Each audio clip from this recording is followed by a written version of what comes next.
I don't know if they'll do it. And we're live. Welcome, everybody. American Leads, the American Leads impromptu podcast. My name's Alex Simon. With me is Chris at Chris Fox and Michael, aka Leeds United Faithful at Maynard M on Twitter. Yeah, a good night. A good night. Obviously, we have two big stories. Ampadu, who signed early today. No leaks on this player. I mean, we've talked about it here on this pod and this channel and said, when the 49ers have something to say, they will say it. And yeah, there was no leaks on that player, and all of a sudden came out of nowhere. I don't believe he was on any radar. I mean, I could be wrong. And he was signing, and a lot of LUFC content creators were, people were like going to hang themselves over the weekend. There was nothing on Friday, nothing on Saturday, nothing on Sunday. And then all of a sudden things started opening up today. We're linked to several other players, of which it's almost too much to track. We told Everton to kind of, for lack of a better phrase, go pound salt. And we're not selling Willie for at least 15. So there is no, from what has been rumored, relegation clause in his contract.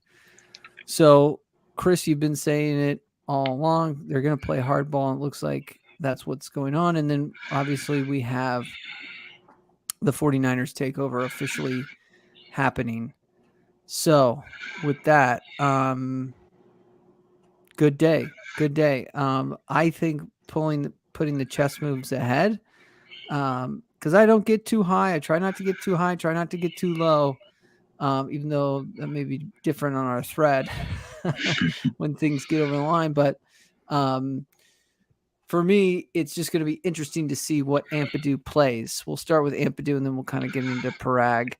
But it'll be interesting to see what he plays. If he plays the 6, does that spell an into Tyler Adams, or maybe competition for Tyler Adams in the 6th spot? What do you say, Michael? What do you think? Yeah, I don't know if it's. I don't think it spells the end. We were sort of saying before we went live. I mean, I think there's probably room for both of them. I think there are going to be a lot of similarities in the sense that they're both really good defensively.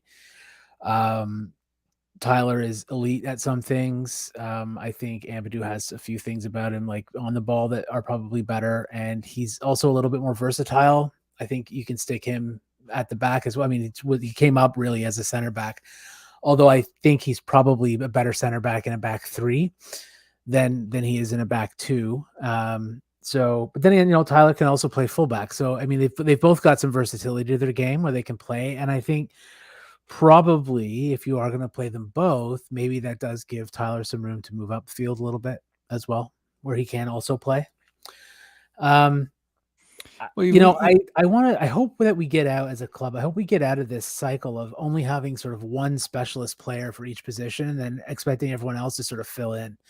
It'd be nice to have some competition for places. So if it's Ampadu and Adams, and Adams is a bit injured right now. Obviously, we don't know when he'll be back. He's obviously not going to have a full preseason. Maybe he'll have some of a preseason. Maybe have no preseason. So it'd be good to have them both, frankly, and let them compete and let them both play and let them platoon or whatever we got to do, and get more too. Because I mean, that's still not enough midfielders. It may be enough defensive, to have 2 of them there as defensive midfielders, but we need more in midfield.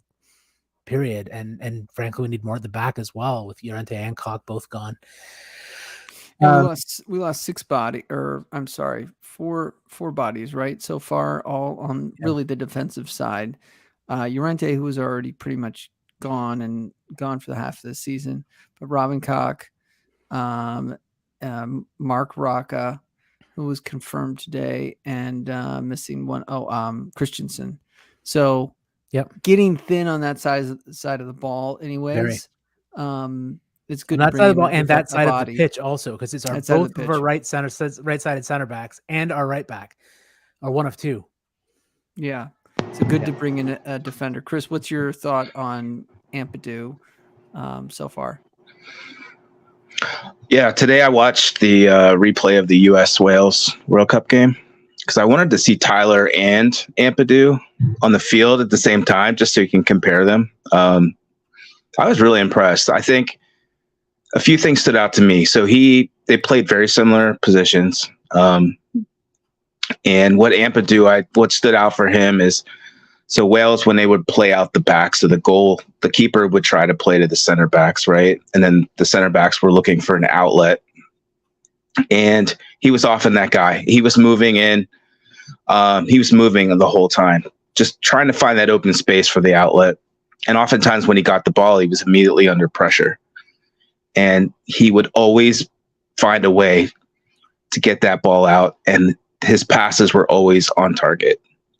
So that was really refreshing, because if you were able to watch the game against Man United, obviously our squad was who it was, but we were trying to do the same thing. We were playing from our center backs, trying to hit, a lot of times it was, I think, JB or somebody else.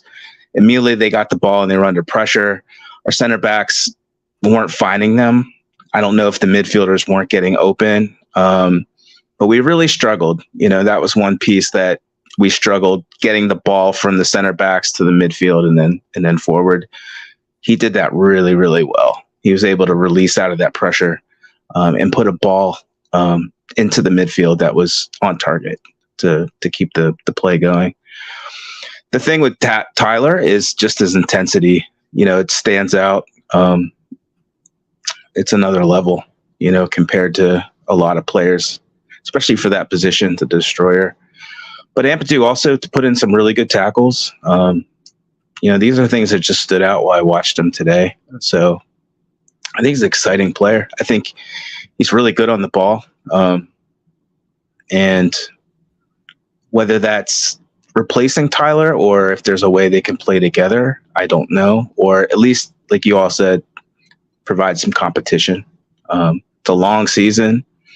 You need a lot of bodies in there. So, having people to back up, to come in, Tyler's injury, who knows what that's going to look like. So if Ampadu's in that position to start the season, but I'm excited. I think he's a great player. He's only 22. I couldn't believe it. Seriously, all the spots he's already been at, the experience with the first team in the national side. Michael, what do you think? Is he the next Calvin Phillips?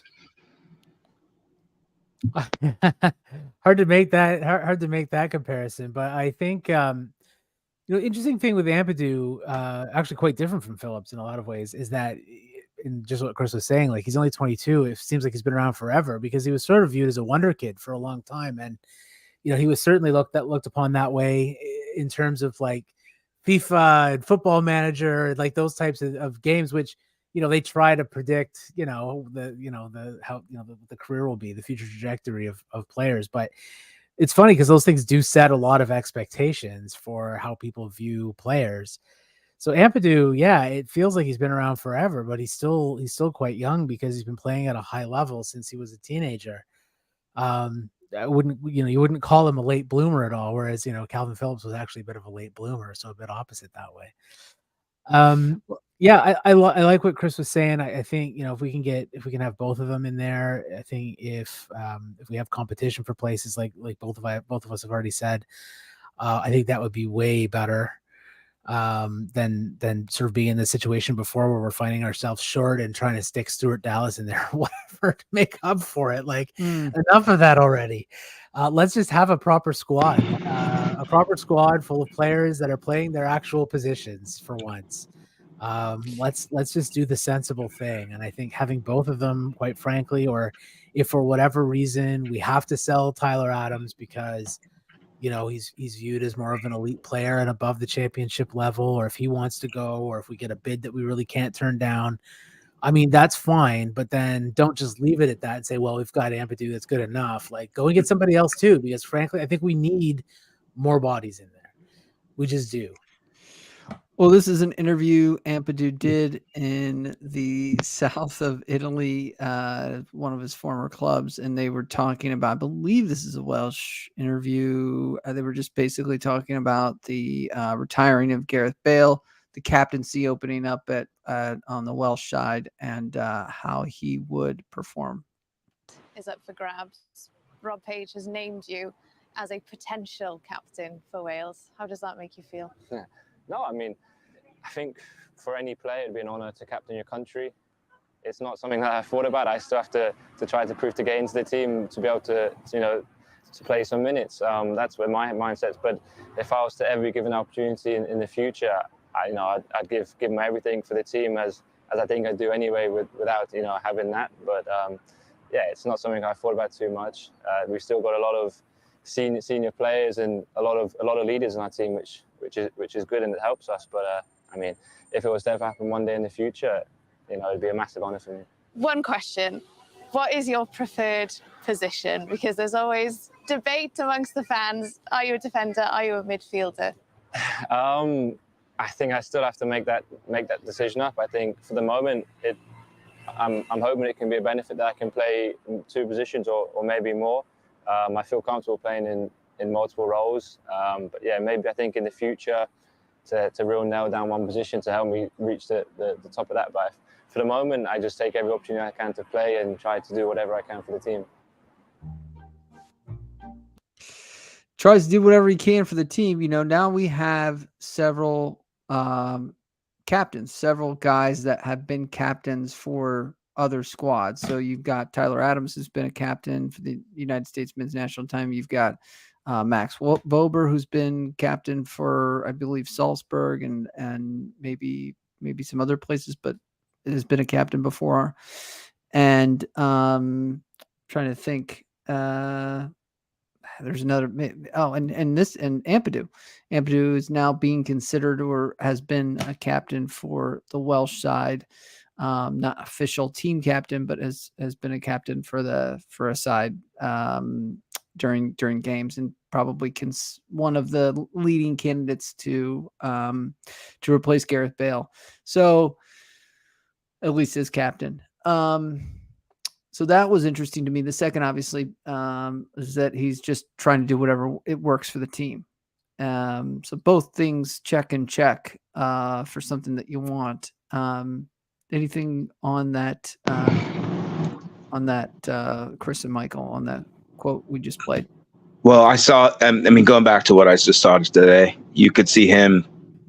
I mean, again, for his age, he didn't stop shouting out directions the whole game,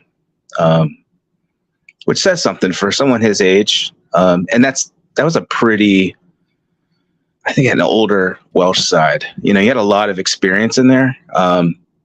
He was vocal the whole time. You could see his arms pointing directions to the center backs, to the midfield, the whole game. And I think in his, I don't know if Phil Hayes tweet or article, there was mention of his leadership qualities. So you want that in players. I think it speaks of their confidence, their IQ, those attributes that you want to see in a player, and someone who's looking to take their game to the next level. Obviously the talent is there, but I think the leadership side and taking on responsibility as a player and for your team, for your teammates,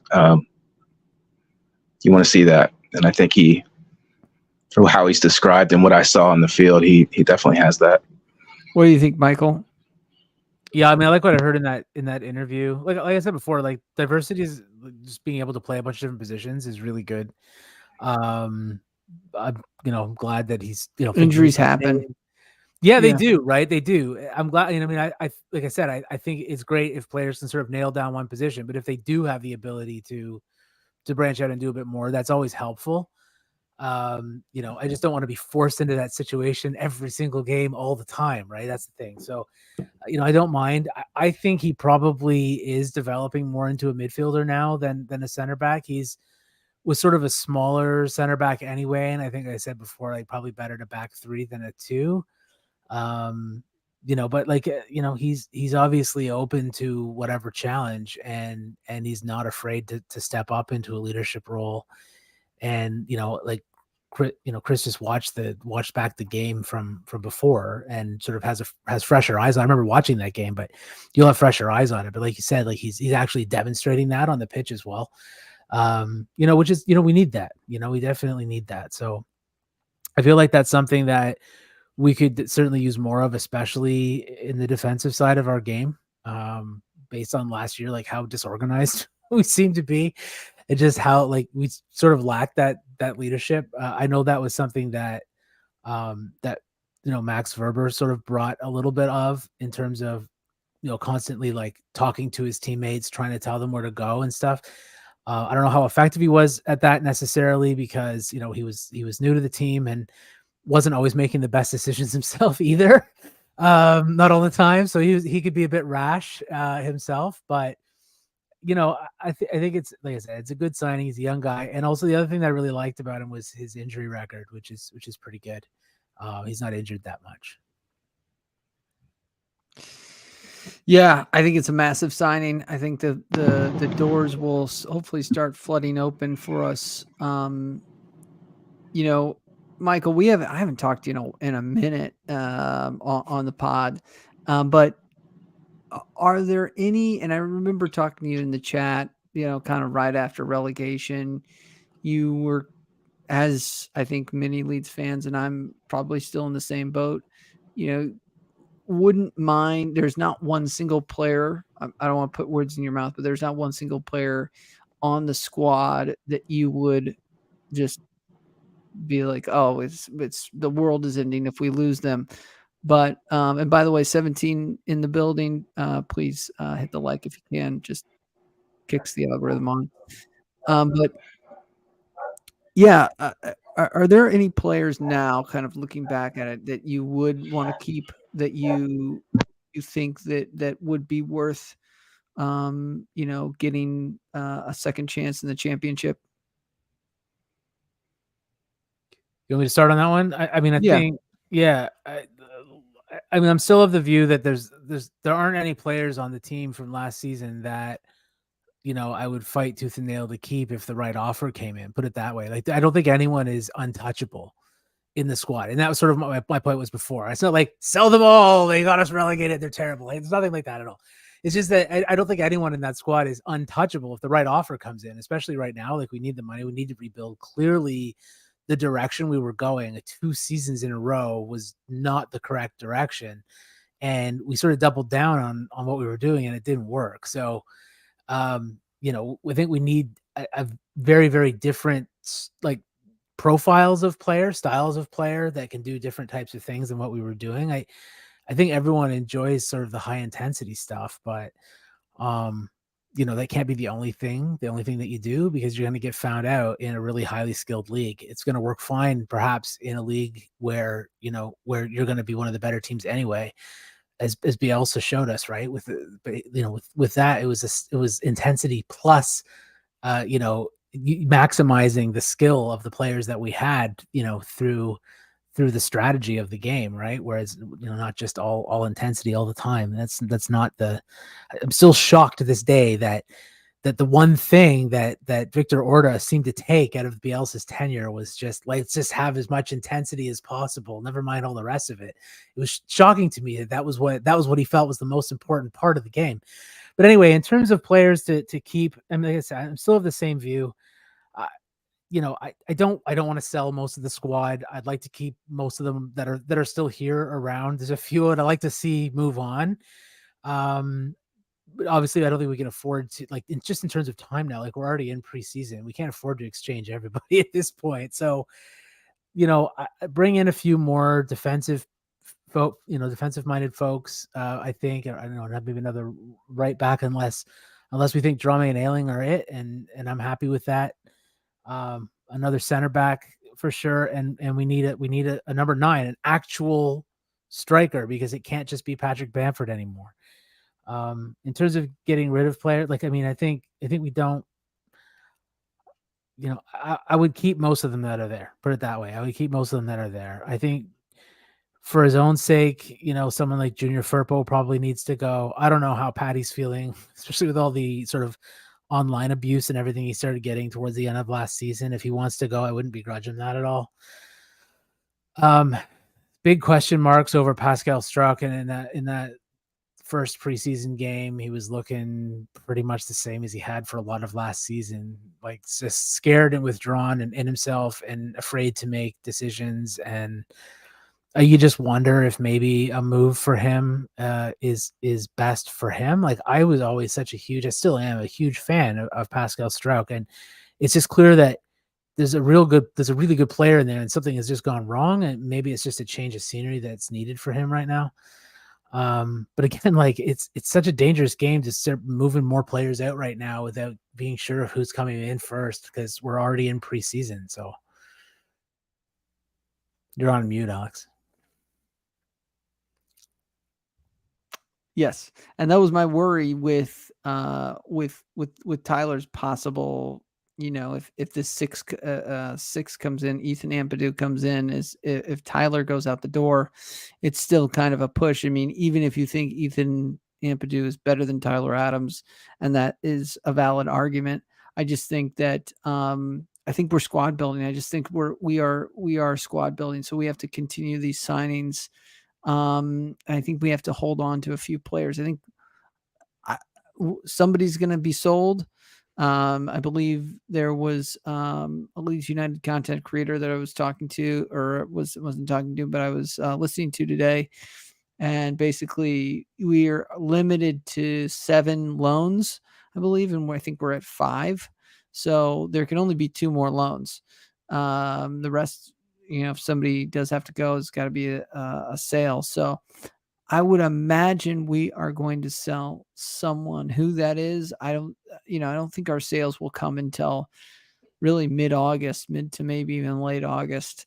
It's going to be a long window, and I think Paraag Marathe is going to maximize the value of his assets.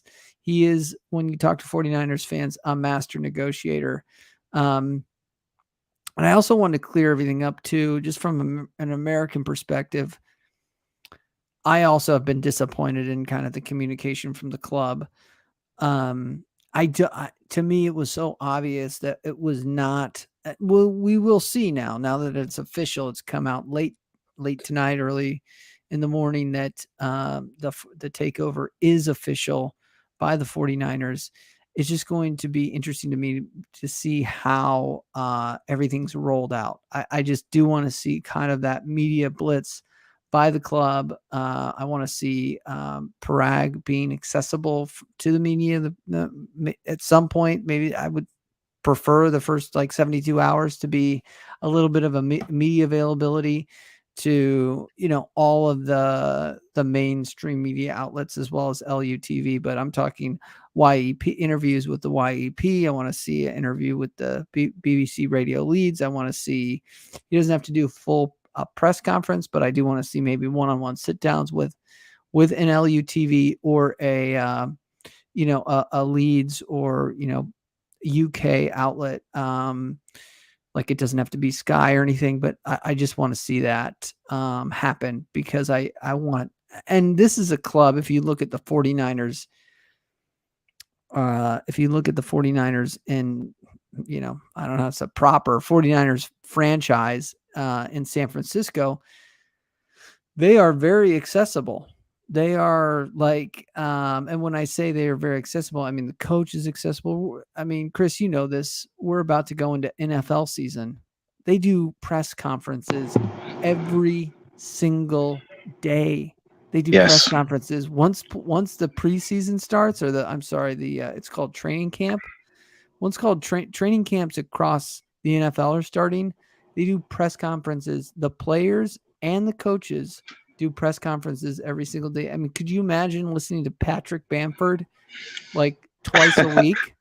They roll the players, but the head coaches have to do almost a daily hit. Sometimes they send their coordinators out, their assistant coaches. But I mean, every franchise, almost every single day, I would say every single day, does some sort of live hit for the local and national news Yeah. audience. So I know that Paraag wants to be in front of a camera. I know that they want to be more accessible.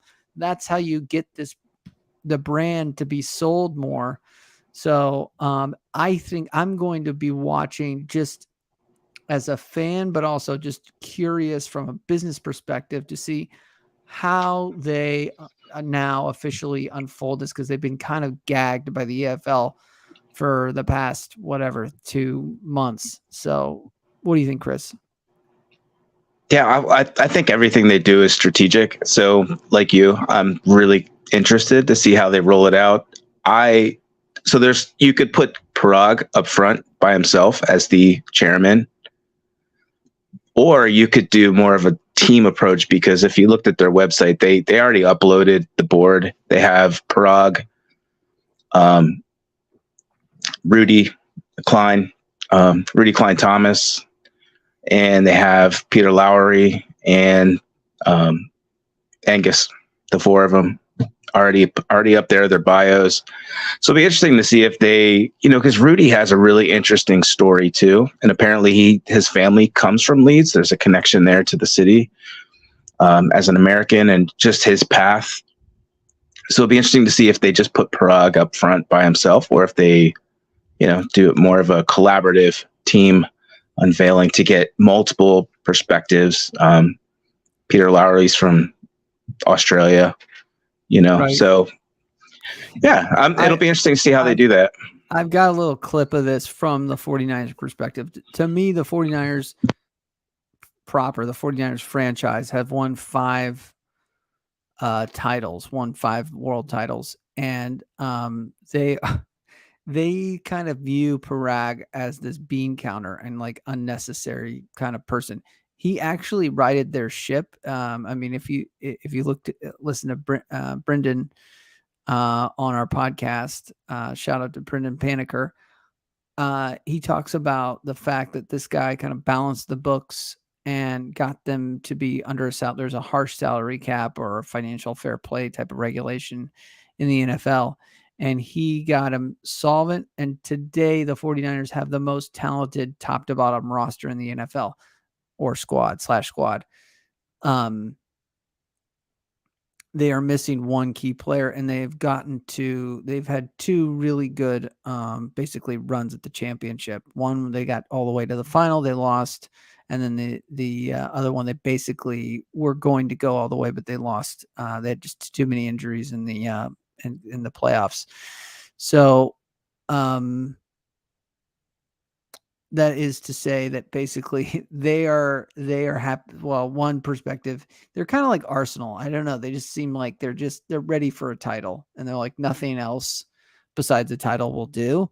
So they're kind of happy, I guess. Well, this one perspective is to get them out. But I think they don't know what necessarily they're talking about there. Let's listen to Paraag on the takeover and why he's invested in Leeds United.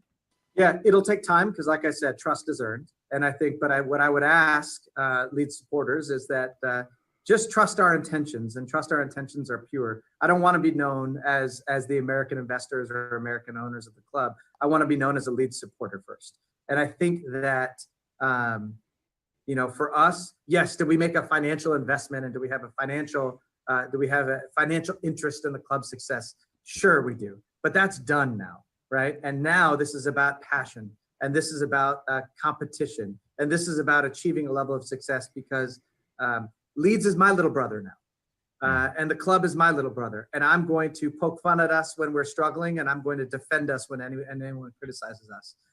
And I want to see my little brother graduate college, get a great job, have a family of his own. And Leeds is part of my blood now. Whether calling us an American investor in the same way that I said calling a fan is a disservice, I think that's a disservice to me and us, because I feel we're much bigger and much more than that. And I hope supporters will start to see that, and I can earn their trust.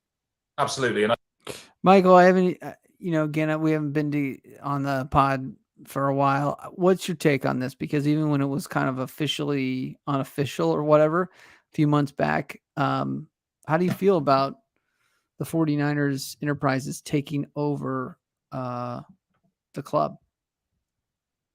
Yeah, like I am like forever, and maybe this is just because I'm a scarred Leeds fan, a couple of decades now. But my general rule is never trust the suits when it comes to sports ownership.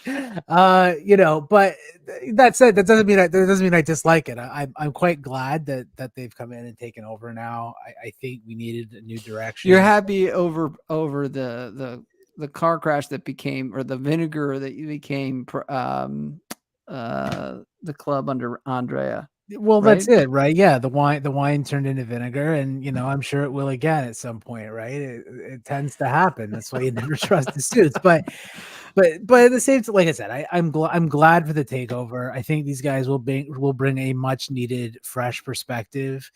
The one thing that I've said we've needed for a long time is one thing I was actually really glad about with Andrea at first, and things kind of hit the skids a little bit, but at first he brought in a level of sort of business acumen and professionalism to a certain standard that we hadn't had for a really long time. And then, some of the other things kind of got in the way a little bit, especially in the last couple of years. But at first, it was clear that he sort of steadied the ship a little bit, got everything sort of going in the right direction, made a lot of good sort of business decisions behind the scenes that seemed to like steady things, and we weren't, such a garbage fire like we had been for so long. And to me, this is almost like that to the next level. Like, these guys seem like they're really professional in terms of how they're going to run it as a business. I know a lot of people think it's gross to talk about their football club as a business, but at the end of the day, it actually is. It has to be run somewhat, at least in the background, like a respectable business, or else you're not going to be able to progress. You've got to make money in order to put it out on the field, right? You have to be steady in order to attract the talent that you need to perform on the field. There are other parts to this that I know a lot of people don't want to talk about, that I personally find quite interesting, like the business of sport, the financial aspects, all of that stuff. I personally find it interesting. I know some people don't, and that's totally cool. But from my perspective, they are going to bring, at least for now, a level of professionalism behind the scenes that I think we need in order to set a new direction and a new course. And, I was quite happy today to see the number of people that are connected with this, with this investment. All sort of the sporting personalities that were announced as being part of this. And the reason why is not because, look, whether you're owned by, 50 people each putting in a bit of money, or owned by like one or two people putting in a lot, that doesn't necessarily matter to me so much. But I like the sort of the breadth of the investors that are involved in this, because I think they're going to spread the word, right? They're going to spread the word far and wide. People who are fans of them are gonna be exposed to Leeds United, and maybe a bunch of them will get interested, and then maybe a bunch of them will buy jerseys, and they will invest in the club. They'll invest their time, they'll invest their eyeballs. Yeah. And the club will get money, and the club will grow. And I know a lot of people don't like that idea, but I don't really care. That's what, if we're gonna make it to the next level, that's what we need. And I think these guys can probably accomplish that much. Yeah, I saw actually one of the investors that were listed was a NHL player for the Buffalo Sabres, and he posted something online about just being excited to be part of the team, and announcing his investment in Leeds. And one of the first reply was like, well, I guess I'm a Leeds fan now. And it was a Buffalo Sabres fan. So like, yeah, that's awesome. That's exactly what Michael's talking about. You're going to bring new fans in, just because of their connection with some of the investors who are also visible in the sports industry, athletes, that are well-known, big names. So yeah, I think there's a lot of commercial appeal with the investment group that will help. Leeds is already a massive club. It's, I listened to Tyler on a podcast recently, and he was just talking about how he had no idea how big Leeds was until he went to preseason last summer, got off the plane in Australia, and saw all the Australian fans there. Yeah. And it really hit him. And, as a fan, you see that. You see all the fans in Australia and Scandinavia, all over the States. This will just help broaden it, in a bigger way. Let me catch up on the comments. Crack of dawn up early. Excitement for Leeds United. Leeds news.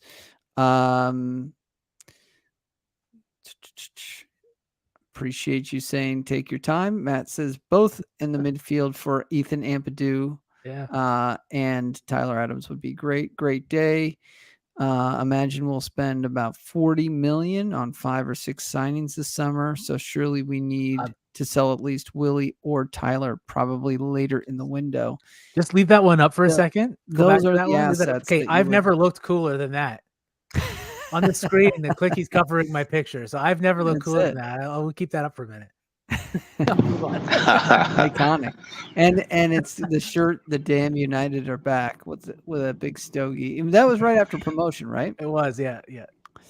Let's not I would also say to that comment, don't forget about Jack Harrison. Yeah. I mean, he's Willie, Tyler, and Jack. Jack's kind of slid under the radar through all this, and yeah, he has. we're not. I think Jack is probably one of our most saleable assets, and yet I think he's the one that actually wants to stay. So, yeah. We'll see. It'll be interesting. I think Max Vober looks like he's staying. I mean, it just based on the things happening. I think he captained the second half of the 9-1 behind closed doors game. So it just seems like he's becoming involved in the club as a leader. I think Tyler, I would love to keep Tyler. I would love to keep Willie. I would love to keep Crescencio. I mean, if we could sell those 2 young kids who probably think that they're better than the championship, if we can keep them somehow. I mean, I thought Cree for sure would stay just because, but I think, he's got the ego a little bit he's got the 10 shirt, etc. I don't know. I would love to keep both those young kids. Buenos noches, gents from Argentina. Buenos noches. You are one of my favorite destinations for Leeds content. Well, much appreciated. Let's talk Leeds. Says 44 international caps, 22 years old, mental for Ethan Ampadu.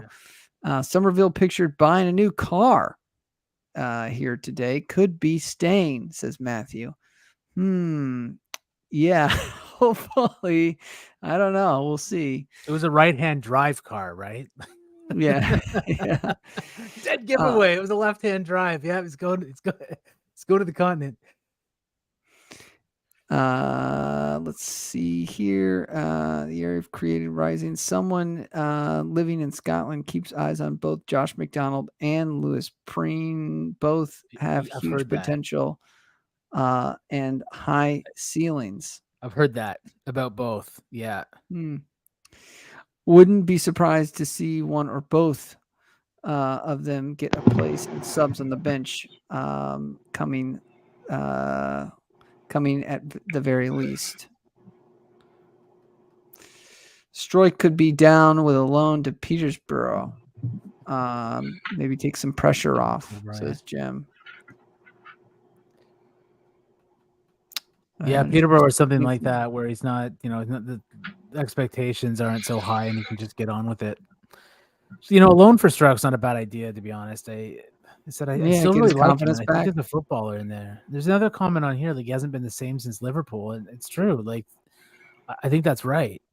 That when he sort of went into that tackle and just totally accidentally broke Harvey Elliott's ankle, it's almost like he's been afraid to play since then. Yeah, he's had good moments though. I think this season he's had, even in the Man United game, he was looking so good, and then he got blasted by Rashford. Remember that? And he got a concussion and had to come out. But yeah, with players like Strike, like he's young, and obviously confidence in a young player is pretty fragile. Yeah. If you look at it through their perspective, look what these guys went through last year. I mean, yeah, the stuff that was going on behind the scenes had to affect them, right? Trickles down. You had so many managers, so many different systems being thrown at them. you know, I think it'll take time for some of these younger players to get their head back and even just trust a new manager, trust what the system's going to be based on what they went through last year. So I'm hoping a player like Pascal, if we give him a little bit of time, if he does stick with the team, that he'll come back into his own a little bit more. Because we've seen him do well, and he's played out of position. So yeah, they've been through a lot though. That was another issue. Him being constantly played out of position did not help his development at all, especially as a young guy, right? Yeah. Jeter has an argument to say that it's not way out of position, but I don't know. He used to say at the beginning of the season, like at the Liverpool game, he was putting in shifts. You were like, he's not a left back, but he is a great defender and he's reading the game well. And, he's not putting crosses in. He's not overlapping, but he's available kind of on the wing. And the system was so narrow that like, you can't really blame him for some of those goals. Who knows? You know what? Maybe the Marsh system kind of just fried him because he was asked to play so narrow and the communication of like natural, like constantly shifting. Maybe that's broken him, but he is definitely unsure of himself. That's for sure. I mean, he used to be a really confident player. I just want to dig in. Matthew Harrison, Somerville, Meslier, I think will be certain sales. Adams, not sure, will get a fee while injured. Nanto, again, needs a high fee. Maybe someone will go far enough. Please, anyone take Bamford. Yes. I think it's time to move on from Patrick Bamford. I just think he's lost a step, and I don't know. He doesn't look clinical. Did he score in that 9-1? I don't think he did. No, he didn't. His body language at the friendly in Norway looked terrible. He just didn't look interested. Yeah, he spent a lot of time complaining to the ref as well. Yeah.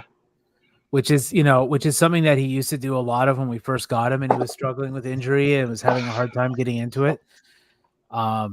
There's a lot of that from him, like going down, complaining, throwing a fit. Like it wasn't the first year we had him. There was a few moments that were pretty embarrassing from him. And he really, just credit fully turned it around. But yeah, it seems like he's gotten back into that again. And you just wonder if he's going to get back into the right headspace after being out with injured for so long. Like it's got to be tough. I'll never not like Patrick Bamford for what he did and how he turned it around and the player that he became for us for a few seasons. But and he seems like a great guy, but you do feel like he's struggling physically and mentally on the pitch right now, and he's sort of reverting to other aspects of his game that are less than stellar because he's struggling to actually do what he's good at. Go ahead. I was just going to say, aside from Bamford, we need to find someone who can put the ball in the net. So bad. Yeah. You'd hope with all these sports stars invested in Leeds, the club are going to tap into some of the same market or I guess model that Wrexham has. I will say it's just different because they're movie stars. If we've got some sports stars kind of invested, there's something about the pull of the movie stars that I mean, my wife knows Wrexham, because she likes Ryan Reynolds and all that stuff. Yeah. So, well, the TV show helped. I mean, it's storytelling, and who doesn't get pulled in by storytelling and the way they, it wasn't like they were just announced as the owners of this club in Wales and all of a sudden everyone was interested in them. It was watching the show, getting to know their players and the town, the characters. We won't be doing, I don't think we'll be doing like a reality TV show type thing. Could be. I think maybe there'll be another like maybe a little mini series. Rob the Gob 707 quickly becoming one of my favorite commenters. The league meets Thursday for tea and scrumpets. I don't know what that means, but it's hilarious. Thursday is the league meeting. Oh, it is. The EFL, yeah, the EFL's their regular meeting is on Thursday. I don't know about the tea and crumpets or whatever, but Smash the like says, let's talk Leeds. Appreciate it, my friend. HM, important for us to attract younger fans to the bulk of our supporters. Dates back to the Revy era. I don't know. Riviera, yeah. I don't know how true that is. Maybe. Why is so? I wanted this was kind of a natural transition. Then I want to do kind of play 2 more clips. But Michael, why is Leeds so global? You know, why is it why is it big in Australia? Why is it big in Oslo? Why is it, you know, why? I mean, I know it was traditionally like a big 6 top 4 side, but what do you think? Is there other things that make Leeds big? Well, I think we are where we are as a club really because of that era, the Don Revie era. You know, when we talk about the history of the club, yeah, I mean, obviously there was a history before then, but like Leeds was not a great big club known as sort of one of the powerhouse clubs of England before that era, really. So I think we owe a lot to the players and the team of that era, for sort of putting us on the map, so to speak, right? That was our sort of defining moment. Another thing you have to recall with Leeds too is that, you know, we are a lot younger as a team, as a club, than a lot of the other like big professional clubs. Like 1919 is when Leeds United was founded. A lot of the other really big clubs were founded in the late 1800s. Like when you look at the dates, you're like, oh, that's not really a big deal. But actually, it's like some of the clubs are like 50 years older than we are. And when you're talking about 150-year history, that's like they're literally a third older than we are. So some of these clubs that maybe have more championships than we do or whatever, they've had 50 more years to go at it than we have. So we're an old club, obviously over 100 years old right now, like 104 years old, but we're actually not as old as a lot of the other really big clubs in the league that were around from the 1870s, 1880s, so on like that. So, you know, or even just the early 1900s. So anyway, we do owe a lot, I think, to the Don Revie era. I think that's where a lot of our fan bases come from, and maybe it's just passed down generations from there. But there have been other bright spots along the way. I mean, in that era, even though I don't think, you know, we didn't win, I think most like football historians, Leeds historians certainly would say that we didn't win nearly as much as we should have in that era, because we were far and away the best team in the world during that period. And we could have won the championship every single year, but we didn't. But we easily could have, and we should have won the European Championship in 1975, and we basically got cheated out of it. So, you know, there was a lot of stuff going on back then, and honestly, we should have more than we do, but the popularity can't be denied, because that honestly, there wasn't a better team in the world to watch at that point in time. Since then, you know, there have been bright spots, and you know, we tend to do this. We'll have these really bright spots, and we'll go on these crazy runs. Like I became a fan really sort of in the late 90s period. You know, sort of the early David O'Leary days, more or less. I started following a little bit before that, but closely during the O'Leary days. And, you know, that run through the Champions League semifinal was unbelievable, because it was just something that, I mean, it was such a fairy tale. Nobody ever thought that Leeds could ever do anything like that with the position that we were in at that point in time. So you have things like that come along, and, you know, that's not why I became a fan, but it certainly helped, I think. And it probably helped solidify, you know, my support as a fan at that point, because it was a really easy club to follow at that moment in time as a teenager. Like we were looked on the cusp of winning all sorts of stuff. So I think, you know, you have these eras, you know, where we go through, you know, we're the last champions of the old football league structure before the Premier League started, you know. So these types of moments matter, and I think they really do help to build a fan base worldwide. But it all goes back, for me, I think it all goes back to the Don Revie era, really, in terms of really solidifying us as a force in football, and sort of set our name to a certain standard that, you know, frankly, we've struggled to reach ever since. Well, I like what you said about the generation to generation, because you see that, I think, a lot in the Leeds United kind of fans that I can see on social media. Like the true, real fans it's a generational thing. It's like you said, it's passed down. I think I obviously do think the club does need to get younger in terms of the fan base globally. Obviously, being the third or fourth biggest metropolitan city in the UK helps naturally. Just attract at least 2 million people in that city. One club. One club. Yeah, there's no competition. Yeah. And for me, the kits are class. Yes, we can thank Don Reed for that as well. Yeah. So Chris, anything to add? Go ahead. Yeah, I was just going to say, I agree. I think, from my own experience following the NFL, I was born into a team to follow, to be a fan of. And, a lot of the Leeds fans from Leeds, they're born into it. They don't really have a choice. Mm-hmm. But then other fans that come into this, whether, like me, who's coming into it fairly recently, now my son is a big fan, and, now he has that, and it's just passed down. Of course, winning, I think reaching the younger fans now, you have to win. You have to win something and get on the big stage where you're going to get a lot more eyes on you. And that's where people will start paying attention and learn about the history and learn about who these players are on the team and start falling in love with them. And I think the one thing about Leeds as you come into it is the fans. I think, and what everyone talks about is no matter what division they're in, they're the loudest, one of the best atmospheres to play in for the players, but also just, watching them on TV, you can just the passion. So I think that's what's really carried them over, even through some of the hard times. It's just the fans they don't give up. And then, so I think that's attractive to a lot of people.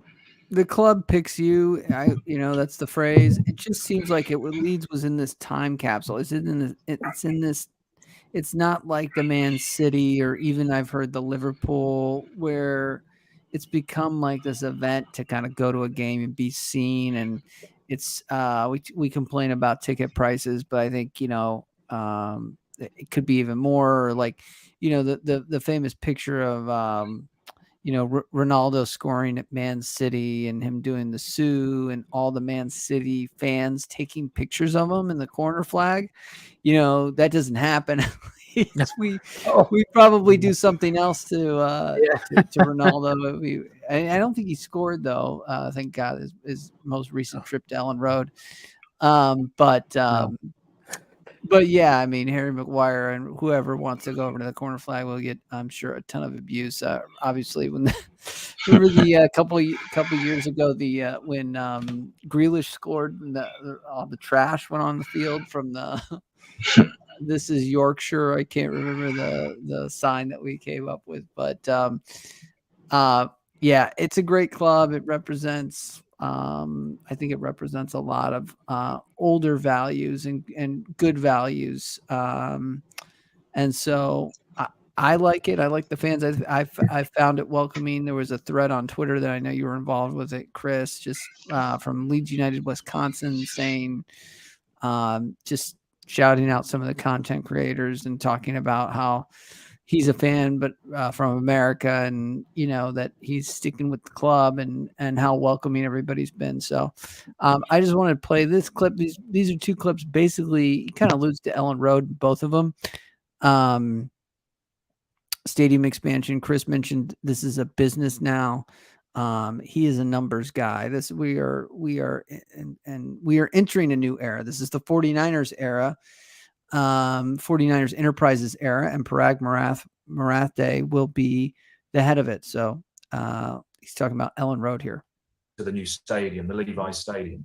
Tell me, in terms of Ellen Road, what you've done a great job clearly when it comes to investing in the team, and they're doing the business on the field. When it comes to the infrastructure, the stadium, to what extent is that great stadium in need of investment? What are your plans for that? Yeah, I mean, there's certainly great benefits, both economically as well as for fans, to modernize Ellen Road. Whether it is adding more premium or adding I think it was the West Side stand or the East Side stand. I always mix that up, but adding more capacity, because the top half of the Premier League, they play in stadiums with greater capacity than we have.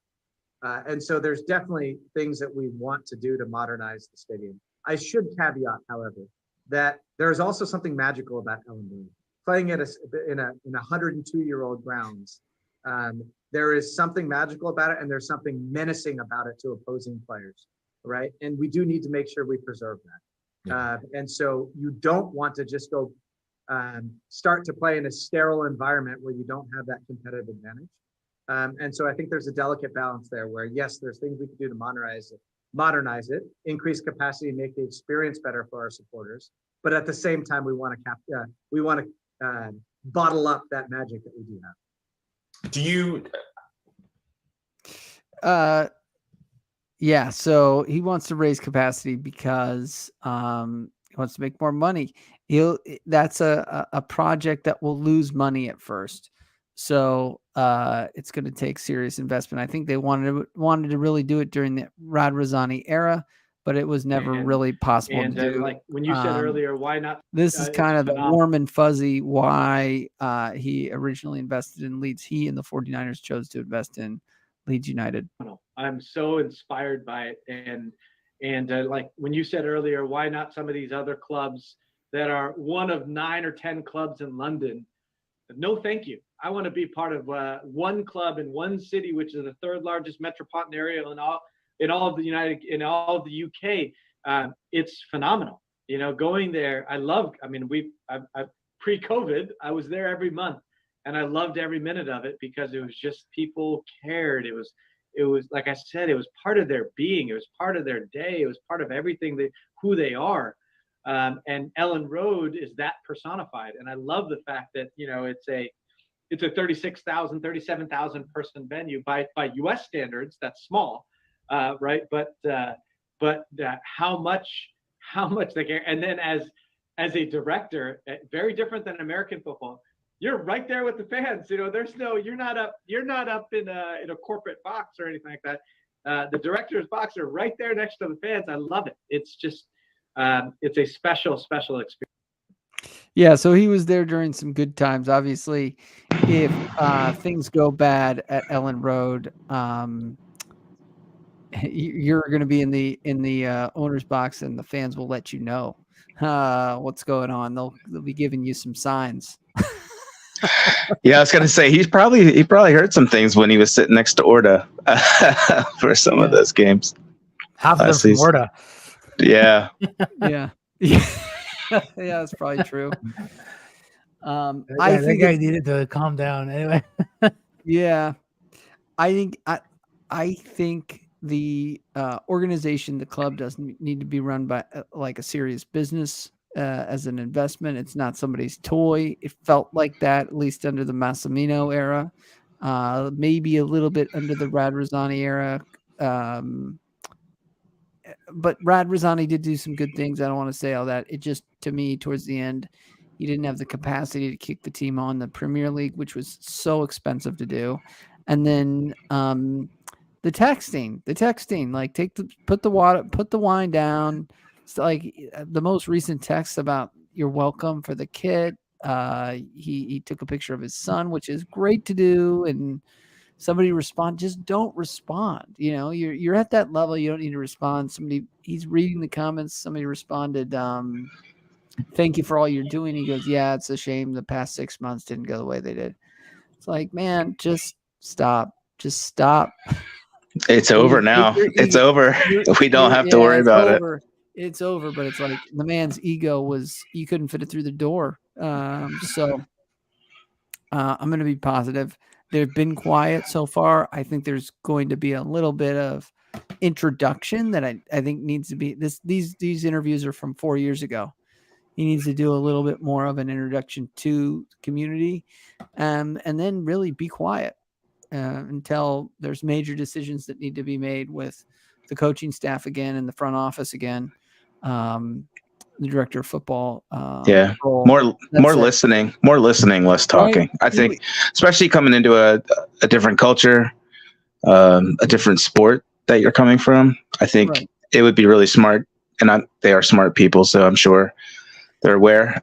You need to listen to the fans, listen to the people who, you know, truly are the stakeholders. just pay attention to that. That's all I would say, because that can go sideways real quick. Michael, you're a Blue Jays fan. When do you hear from the Rogers family owns that, right? Or yeah, well, Rogers, the corporation owns it. When do they you were when do you owned by the really hear Rogers from family, the but yeah, it's a big, huge thing now. So The yeah, network. Rogers, the company, owns it. yeah, Yeah, you don't hear from them all the time. I mean, the obviously, board? the franchise, like the club, releases statements and stuff all the time, but it's not every day that you're hearing from Ross Atkins or it's when necessary, when they have something to say. Right. You hear from them at the winter meetings. You hear from them halfway through the season. If there's some big moves going on, you'll hear from them. But they're not there all the time, man, and they're not constantly making statements and lapping off the fans on Twitter and stuff. Right. Rad's really should have cut that out. Who wants to say he's not even there anymore? Who wants to say he still doesn't get baited and responding? I bet he does. Oh, he absolutely will. Just defending his What owner does that? Yeah, it was so ludicrous. Like, what owner is like, no, I'm gonna cheat you. Yeah, you're welcome. And and who brought you? Who do you think designed this kit? Oh, thank you, Raz. Thank you. Like, we're all supposed to just bow at his feet or something. Like, it just is so silly. Like, and quite pathetic. I'm sorry to say did that too, though, right? Was he outside the stand confronting fans? Oh, there's no promotion without me. Well, there's also no relegation without you now. So thanks a lot for that, man. Yeah, the sack the board after the exactly Bournemouth game. I think he did digging into the fans after the last day of the year when we stayed up with Marsh and anyways, flush all that. We've got new owners. We've got we've got a new head coach. It's the Daniel Farka era. We got Ethan Ampadu in the door. Be interesting to see what else comes. Thanks everybody for joining me. I am Alex Simon. With me today was Chris Fox at Chris Fox 75 and the legendary Michael Maynard at Maynard M, aka Leeds Faithful. Give both of these gentlemen a follow on Twitter. You guys are on Threads too. I set up an account with my personal kind of brand, but I haven't gone set up. I have an account, but I don't have the capacity to manage multiple social media accounts, so I don't really check it. Leeds news still kind of breaks on Twitter. Honestly, I know it's a toxic app. As soon as something like a note that annoys me, I will mute, and I don't block it, but I will unfollow and mute it. And it seems to work, and I get better stuff. Control your algorithm, man. You have some control. Yeah. Block and mute your friends and unfollowing stuff and hiding ads and saying you're not interested and whatever. It does help. But yeah, I was on Threads for a minute. I deactivated. I guess the account's technically still there. It'll never go away. It's in there forever now. But I deactivated and deleted the app. I was just frustrated with it. Honestly, it's okay, but my timeline was just full of stuff I have absolutely no interest in. I'm with that app, the algorithm is basically setting your timeline for you, as opposed to with Twitter, you can choose which one you're getting. And I'm the algorithm doesn't know me at all because I have no interest in this, scrolling for a minute and no interest in anything that's showing me some whatever. Yeah. Goodbye. You can still find me on Twitter though. Follow him on Twitter. That's right. Thanks everybody for joining me. Like the stream as you leave, and this will be available on Spotify. You can search in the Spotify library, I believe, and just type in American at Leeds. We're going to try to hopefully do something Thursday. I'm in talks with I've been in talks with Benjamin Bloom, who had some interest to come on. I'd love for you guys to join if the schedules align. And nice. Then, Oscar. If you know Oscar from All Leeds TV, he's kind of OG of the Leeds United content creation world. I've been reaching out to him. We're going to hopefully schedule something soon as well. And then obviously cheer Michael, Brendan, Nate, Chris as well. Thank you all. Bye-bye. Thanks, Alex. Take care. Bye-bye.